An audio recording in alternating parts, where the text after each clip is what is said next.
Olá, pessoal! Agora veremos um pouquinho mais sobre verbos. Nós já vimos, né, anteriormente essa classe gramatical, ok? E agora nós vamos dar uma aprofundada no assunto sobre verbos. Nós já sabemos que os verbos, eles representam, né, eles indicam ações, fenômenos da natureza ou estado, certo? Então, olha, como todas as unidades começam com os exercícios, depois da videoaula, vocês retornarão para essa página 29, certo? Onde vocês iniciarão os exercícios, certo? Então, olha, como a Pro já disse, aqui tem uma teoria sobre o verbo, né? Ó, são palavras que indicam ação, estado, mudança de estado ou fenômenos da natureza, situando os fatos no tempo, né? Então, isso é conhecido como verbo, ok? Então, ó, nós conhecemos aqui o verbo brincar, né? Só que ele tá flexionado. Marco brincou durante o dia, certo? É um verbo expressando uma ação, tá? Agora, aqui no outro, ó, chove muito em Manaus. Aí já é um fenômeno da natureza. E aqui, expressando um estado, como a pessoa estaria. Valéria estava doente e ficou feliz com as visitas que recebeu, né? Então, é um estado em que ela estava e como ela ficou diante das visitas, tá? As locuções verbais, gente, é sempre quando é formado por dois verbos, tá? Daí a gente diz que um é o verbo auxiliar e o outro é o verbo principal, tá? Os verbos auxiliares mais comuns que a gente vê nas frases é o verbo ser, estar, ficar, ir, haver e ter, certo? Então, ó, Marcos está fazendo pipoca. Então, está é o verbo auxiliar, que é o verbo, né, já conjugado aqui, e fazendo, ó, o verbo principal. Fazendo também, ele está no modo gerúndio, que nós veremos mais para frente. Aqui, ó, a mãe ficou admirada com o presente. Ficou é o verbo auxiliar. Admirada, o verbo principal, no modo particípio, que nós veremos mais para frente também, certo? Então, olha, quanto à conjugação verbal, tá? Nós temos três. A primeira conjugação, que são os verbos terminados em ar: perguntar, comprar, amar, trabalhar, estudar, tá? A segunda conjugação, os verbos terminados em er: dizer, querer, sofrer, vender, ok? E terceira conjugação, os verbos terminados em ir: preferir, sorrir, insistir e assim por diante, certo? Então, nós também teremos condições de responder os exercícios enquanto classificação de conjugação, primeira, segunda ou terceira, aqui da página 31, tá bom?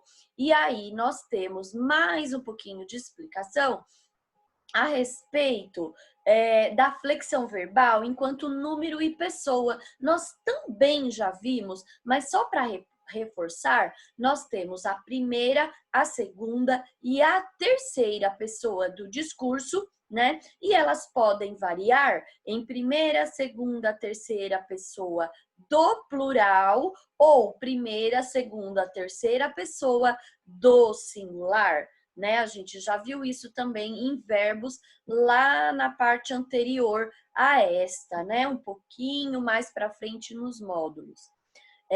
A flexão de modo, aí a flexão de modo, tá? Vão ser três também, certo? E nós temos aqui, ó, o imperativo, que é aquele que enuncia uma ordem, um pedido, um conselho, que é o que nós vimos no texto do experimento. Ele foi dando indicações, orientações sobre o que fazer. Então, lá nós tínhamos o modo imperativo, tá? Aqui ele dá um exemplo, ó, faça a tarefa. Nós temos o modo também subjuntivo, que dá ideia de dúvida, de desejo, de possibilidade ou de hipóteses.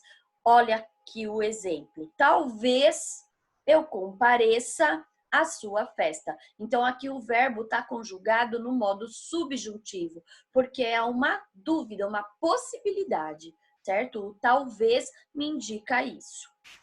E o modo indicativo, que é o que expressa mais certeza, é o que mais usamos na língua portuguesa, porque nós revelamos, nós relatamos, nós enunciamos o que estaríamos fazendo. Por exemplo, aqui, não gosto de comida apimentada, tá? Ele está dizendo um modo como eu não aprecio a comida. Então, é um verbo, é um modo indicativo, porque ele me indica certeza. Eu não gosto de comida apimentada, ok? Então, agora também teremos condições de responder aqui, ó, a respeito dos exercícios da página 33. Né? E como todos nós também já sabemos, só para dar uma reforçadinha, nós temos 3 tempos verbais, certo? Que é o presente, indica uma ação que ocorre neste exato momento, né? Da fala ou da escrita. Nós temos o tempo pretérito, que indica uma ação ocorrida antes, né, do momento em que estamos falando ou escrevendo. E, por fim, o futuro, que nos dá a ideia de uma ação que ocorrerá após o momento em que se está falando ou escrevendo, tá? Então, ó, com essas explicações básicas sobre o verbo, vocês também têm condições de responder os exercícios da página 34 e, para finalizar, a 35, tá? Então, vamos voltar lá para o início da flexão verbal, certo? Ó, página aqui, ó, essa página 29, ok? E aí, vamos dando continuidade para os exercícios, respondendo a todos eles, sem pressa, tá? Para que a gente faça a conferência nas aulas online. Então, até lá e obrigada!